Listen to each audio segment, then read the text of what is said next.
I never thought I'd be the guy sitting here, writing about something like this, but here I am. My name is Jason, and I'm 34. I was married to Emily for almost a year before everything blew up, and honestly, I'm still trying to process how fast everything fell apart. We had a pretty normal relationship, or so I thought. We met in college, got together young, and after a couple of years of dating, I proposed. She seemed perfect, always charming, a little bitchy sometimes, but I liked that about her. She was smart, funny, and she knew how to push my buttons in all the right ways. The first signs that something was off actually started a few weeks back. Emily started acting weird. She'd be late coming home from work, and when I asked her where she'd been, she'd brush it off, say she was just working late or hitting the gym. But her phone became a constant distraction. She'd hide it when I was around, and I could swear I saw her texts blinking on her screen when she thought I wasn't looking. Nothing explicit, just enough to make me suspicious. Then came the little things. She started wearing more makeup, changing her routine, and her attitude shifted. She became more defensive when I asked about her day, more dismissive. I'd catch her lying about where she was or who she was with. I told myself I was just paranoid, maybe insecure. But deep down, I knew something was wrong. I kept telling myself I was overreacting because I loved her and I didn't want to believe the worst. Until the night I found out for sure. That's when everything changed. It was a Wednesday night. I had been working late, coming home around 9 p.m. I was exhausted but feeling pretty good about finally tying up some loose ends at work. I unlocked the front door, expecting to find Emily in the living room, maybe watching TV or sitting on the porch smoking her cigarette as usual. But when I stepped inside, I immediately knew something was wrong. The house was dead silent. No TV, no music. The place was too quiet, like everything had been cleaned up in a rush. I called out her name, but there was no answer. I went upstairs to check the bedroom, and what I saw made my stomach drop. The door was slightly ajar, and I could see her silhouette through the crack. She was in bed, her back turned to me with someone. I froze. My heart started pounding so hard I thought it might burst out of my chest. I crept closer, and that's when I saw him, Jacob, my cousin, lying next to her. They were fully in bed, tangled in sheets, and it wasn't just a quick kiss or a friendly cuddle. No, they were having sex. I could see everything, her moans, the way they moved together, the rawness of it all. I stood there, stunned. My mind went blank. I couldn't breathe. My first instinct was to run, to get out of that house and never come back. But I stayed rooted to the spot, watching them for what felt like an eternity. The worst part, Emily saw me. She looked over her shoulder, her face twisting into this bitchy, angry pout, like she knew she got caught but wasn't sorry. She tried to brush it off, like it was nothing, like I was overreacting. She sat up in bed, her hair a mess, her makeup smudged, and said, "Oh, Jason, what are you doing home so early? Did you forget your keys again?" As if I was the one in the wrong for catching her with her own cousin. That moment broke something inside me. All the trust, all the love I thought we had shattered. I couldn't even speak. I just stared at her, at Jacob, feeling this boiling mix of betrayal, rage, and heartbreak. I knew then that my whole world was crumbling right in front of my eyes. After I saw them there in that bed, everything else blurred out. My mind replayed the scene over and over like some sick movie I couldn't turn off. I felt my fists clench, my whole body trembling with rage. It was like the ground had shifted beneath my feet. My first instinct was to lose it, to go ballistic, but something inside me held back. I just stood there, watching, trying to process what I was seeing, trying to understand how someone I loved could do this to me, to us, just a week before our wedding. Emily saw me standing there, and her face twisted into this defiant smirk. She sat up, pulling the sheets around her like she was trying to hide her shame, but honestly, she didn't look ashamed. She looked annoyed, like I was the one bothering her. "Jason," she said, voice all snippy, "what are you doing here? Didn't expect to see you so early." She played it off like I had just walked in on her reading a book or taking a nap, not catching her with Jacob in bed. I could feel the blood rushing to my head, but I kept my voice steady, though inside I was anything but calm. "Who is he, Emily? Tell me," I said, trying to keep it together. My voice was hoarse, trembling with anger. She looked at me, her eyes narrowing. "Oh, come on, Jason, don't be so dramatic. Jacob's just my cousin, you know that. "We're family," she said, rolling her eyes like I was overreacting. But I knew better. I'd seen enough to know this wasn't just innocent family stuff. She was lying, trying to brush it off as if that would make everything okay. I looked at Jacob, lying there shirtless, still half-hard, like this was just another casual night. I did say a word to him. I just looked. I saw that little smirk on his face too, like he was proud of what he'd done. I felt this intense, ugly mixture of betrayal and disgust rise up inside me. How could she lie like that? How could she pretend it was nothing? I wanted to scream, to shake her, but I kept my composure barely. The worst part was her attitude. She was so bitchy, so dismissive, like she could care less that I'd caught her cheating. "What do you want, Jason? Did you come home just to accuse me, or are you here for some other reason?" She snapped, flipping her hair like she was the victim, like she hadn't just been screwing my cousin. I thought about how she'd lied to me all week, how she'd shut me out, how she'd been so cold and dismissive lately. And now I knew why. It was Jacob all along. I told her I saw enough. I saw everything I needed to see. My voice cracked, but I tried to sound calm. Inside, I was breaking. My mind raced, trying to figure out what to say or do next. I could feel tears prickling in my eyes, but I refused to cry, not then. I wanted to punch something, to scream, but I just stood there staring at her, feeling like I'd been punched in the gut 100 times over. She just sat there, smirking. "You're overreacting, Jason. You always do," she said, her tone bitchy and dismissive, like I was just some idiot who didn't understand anything. I looked at her, at Jacob, and I realized I'd never known her at all. All the signs, all the little lies, they'd been there from the start. I was just too blinded by love to see it. And now, standing there, I knew this was the end of whatever we had. I didn't even bother to argue. I just turned around and walked out, feeling numb, my mind racing with 1,000 thoughts I didn't want to face yet. I didn't say a word as I left that house. I just walked out like a ghost, not bothering to close the door behind me. My legs felt like they were made of lead, and my mind was spinning in 1,000 different directions. I kept replaying everything. I'd seen her lying with Jacob, the way she looked at me like I was bothering her, the smirk on her face. It was like I'd been hit by a truck, only it was emotional, not physical. I swear, for a few seconds I thought about going back in, confronting them again, tearing everything apart, but I knew that wouldn't do any good. I got in my car and just sat there for what felt like forever. I didn't even want to drive. My hands were clammy and my chest felt tight. I kept asking myself, how the hell did I not see this coming? How did I miss all the signs? I've been so obsessed with the idea of marrying Emily, of building a life together, that I ignored all the warning signs. She had become distant, secretive, rude. Yet I justified it all, told myself she was just stressed or busy. Now I knew better. She'd been cheating on me with Jacob, my own cousin, just a week before our wedding. That realization hit like a punch in the stomach. I felt sick. I stayed in that car for a long time, trying to piece everything together. I called my best friend Mike first. He listened quietly as I explained everything, the tears in my voice more obvious than I wanted them to be. He was furious, of course, and told me I needed to get out of there, to come over, to talk it out. But honestly, I wasn't ready. I just needed space. I needed to breathe and think and figure out what the hell I was going to do with this mess. Eventually, I drove home, but I knew I wouldn't be sleeping that night. I kept going over what I saw, what she said, what she didn't say. She kept denying everything, of course. "It's not what it looks like," she told me when I confronted her later that night on the phone. "You're overthinking it. You're just jealous and insecure. Jacob's just family, we're close, that's all. You're imagining things." She had that bitchy tone, dismissive and sarcastic, like I was the one who was crazy for believing I had a right to feel betrayed. But I knew the truth. There was no way I could ever trust her again. Not after that.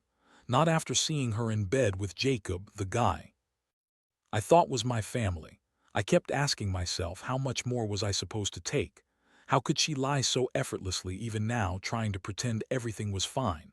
I was angry, yes, but mostly I was heartbroken. I loved her. I still loved her, even knowing what she did, but love wasn't enough anymore. That night I stayed up thinking about the wedding, the promises we made, and how they meant nothing now. I felt stupid for ever trusting her. She had turned into someone I didn't even recognize, a manipulative, bitchy liar who cheated on me with my own cousin.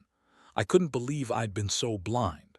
I kept asking myself if I should just cut her out of my life completely or try to salvage what little dignity I had left. Honestly, I didn't know what was worse, the pain of betrayal or the idea of pretending everything was okay. By morning, I knew I had a decision to make. I looked at my phone, thinking about calling her again, maybe demanding the truth. But I also knew that whatever she said now wouldn't matter. I'd seen enough. She lied, she cheated, and she didn't give a damn about me. That's when I realized I had to do something for myself. I couldn't keep living in this nightmare. So I started planning my next move, knowing that whatever I decided, my life would never be the same again. After that night, everything felt like a blur. I was angry, sad, confused, all at once. I couldn't get her out of my head, or Jacob, or the way she looked at me like I was the outsider when I knew damn well she'd been screwing someone else behind my back.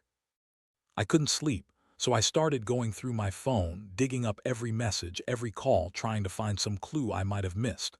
But honestly, what was the point? The truth was right there in front of me. She'd betrayed me, and I wasn't sure I'd ever forgive her for it. I made up my mind to confront her face to face. The next day, I called her, knowing she'd probably be at work or with Jacob. But I wanted to hear her lie to me again, to see her try to deny everything face to face. When she answered, her tone was snippy, like she was annoyed I was bothering her. "What do you want, Jason? Can't you just leave me alone for once?" She snapped, already sounding bitchy. I didn't sugarcoat it. I told her I knew everything about her cheating, about Jacob, about the pregnancy she was claiming was mine. That's when her tone shifted, becoming more defensive, more manipulative. "Jason, I don't know what you're talking about.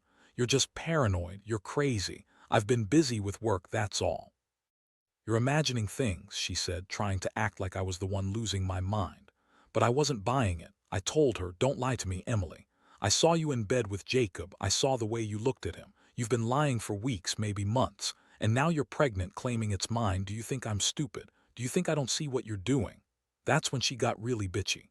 "Oh, so now I'm a liar. I'm the bad guy. You're just jealous because Jacob is better in bed than you ever were. Maybe that's why you're so angry. Or maybe you're just mad I didn't want to stay with a loser like you," she spat, her voice dripping with venom. I was furious, but I kept my cool. I told her I wasn't interested in her excuses anymore, that I was done, that I wanted her out of my life. I told her I'd be seeing a lawyer soon, that I wanted to get everything sorted because I wasn't going to be some fool who gets played. I hung up feeling numb, but that wasn't the end of it. The next few days were even crazier. Emily kept calling, trying to manipulate me, lying through her teeth. She told me she was sorry, that she loved me, that she'd made a mistake. She claimed she didn't know Jacob was her cousin's best friend and that she'd been drunk, that she'd been so confused, that it was just sex, that it didn't mean anything. She played the victim, acting like I was overreacting, like I was the one who had betrayed her by doubting her. But I knew better. I knew she was lying, and I wasn't buying her bullshit anymore. Meanwhile, Jacob kept silent. I haven't talked to him since I saw them that night, but I knew he was part of this just as much as Emily was. My mind kept going over everything, the little hints I ignored, the way she'd looked at him when she thought I wasn't paying attention. It all added up. She'd been screwing him for weeks, maybe longer, and she'd lied her way through it all. Even now, I wondered if she was really pregnant, or if that was just her way of keeping me tied down, of trying to play innocent while she did whatever she wanted. It all felt like a nightmare I couldn't wake up from. By this point, I was exhausted. I was angry, hurt, betrayed, everything terrible wrapped into one. I kept asking myself if I should just walk away, cut her out of my life completely, or fight for some kind of resolution. Honestly, I didn't see how there could be any resolution. How do you come back from something like this? How do you trust someone who's lied so blatantly, who's been screwing your family, and now claims she's pregnant with your kid? I didn't have answers. All I knew was I had to protect myself. The betrayal cut so deep, I wasn't sure I could ever look at her the same way again. Over the next few days, I kept spiraling. Every time I saw her name pop up on my phone, my stomach clenched. I didn't want to talk to her anymore, but part of me was still hoping she'd suddenly come clean, admit everything, and maybe even beg for forgiveness. Yeah, I know. Stupid hope. I was naive to think that. Emily had shown her true colors: manipulative, selfish, and cold. She kept playing her games, acting like I was overreacting, saying I was just jealous or insecure, but I knew better. I'd seen the truth with my own eyes, and nothing she said could undo that. One night she showed up at my place uninvited. I wasn't expecting her, and honestly I didn't want to see her, but she knocked anyway. When I opened the door, she was standing there looking all bitchy, arms crossed like she owned the place. "Jason," she said, voice mocking, "can we talk? Just for a minute." I looked at her, tired of her bullshit. I told her to leave, but she didn't. Instead, she barged inside, acting like she had some right to be there. She sat on the couch, giving me that same nasty smirk she wore when she thought she was winning. "Look," she said, "I know things are complicated right now, but I'm pregnant, Jason, and that baby is yours. You're going to be a father whether you like it or not." Her tone was so cold, so bitchy, I almost laughed. I told her I didn't believe her, that she was lying, just trying to manipulate me into staying, but she insisted. "I swear, Jason, I'm telling the truth. I'm carrying your child, and I want us to be a family." I stared at her, stunned. I couldn't even process it at first. She was pregnant, claiming it was mine, and trying to spin some story about us being a family again. But all I saw was a woman who'd cheated on me with my own cousin, lied to my face, and now expected me to just accept it. I told her that I didn't know what to believe anymore, that she'd broken any trust I had left. She snapped back, calling me an idiot, saying I was too stupid to see she still loved me, that she'd do whatever it took to make this right. I felt anger boiling up again, but this time there was also deep sadness. I realized I was losing her, losing the girl I thought I knew. I wanted to yell, to scream, to ask her why she did it, why she lied, why she cheated with Jacob right before our wedding. But I couldn't. I just stood there, staring at her as she cried fake tears and tried to convince me she was carrying my baby. A part of me wanted to believe her, a part wanted to forgive, but I knew better. I knew she was lying. She'd always lied when it suited her. That night I sat alone, trying to figure out what I was going to do. Part of me wanted to run far away, change my number, cut her out of my life completely. The other part, the stupid part, still hoped she'd come clean, that somehow everything would be okay. But deep down, I knew that was just wishful thinking. She lied too many times, betrayed me too deeply. The trust was gone, and I didn't know if I could ever get it back. The next morning I made a decision. Whatever was true or not, I couldn't keep living like this. I needed to protect myself from her, from Jacob, from the whole mess she'd made. I started planning how to end things, how to move on, even if it hurt like hell. The pain was unbearable, but I knew I had to put myself first now. I couldn't stay in this nightmare, not with her trying to manipulate me and lie her way out of it. I had to do what was best for me, even if that meant losing everything I thought I knew about love and trust. In the days that followed, I didn't have much of a choice but to cut her out entirely. I packed her things while she was at work, tried to keep my composure because I knew I couldn't afford to break down. I didn't want her to see how much she'd hurt me, how much I was hurting. I told her to leave, to stay away, that I needed space to breathe and think. She threw some more tantrums, calling me a coward, saying I was abandoning my responsibilities, but honestly, I didn't care anymore. Part of me felt relief, but mostly I just felt hollow. I lost my best friend, my partner, the person I thought I was going to spend my life with, and now she was pregnant, claiming it was mine, which I honestly didn't believe. I didn't want to get involved in some kind of crazy custody battle or paternity test drama. I just wanted to forget her, forget Jacob, forget the whole nightmare. But a part of me kept wondering, what if she was telling the truth? What if that kid really was mine? I couldn't shake that doubt, even though I knew she'd lied about everything else. I told my family what happened, and they were furious. They couldn't believe Emily, the girl who seemed so perfect, had turned into this manipulative, lying snake. I felt like I was carrying the weight of the world on my shoulders, but I also felt a strange sense of clarity. I knew I had to rebuild myself, that I had to get past this heartbreak and betrayal. No matter how much it hurt to see her move on, to see her with Jacob and her new life, I knew I had to focus on myself now. Looking back, I realize I've learned a lot from this experience. Trust is fragile, and sometimes the people you love the most can hurt you the deepest.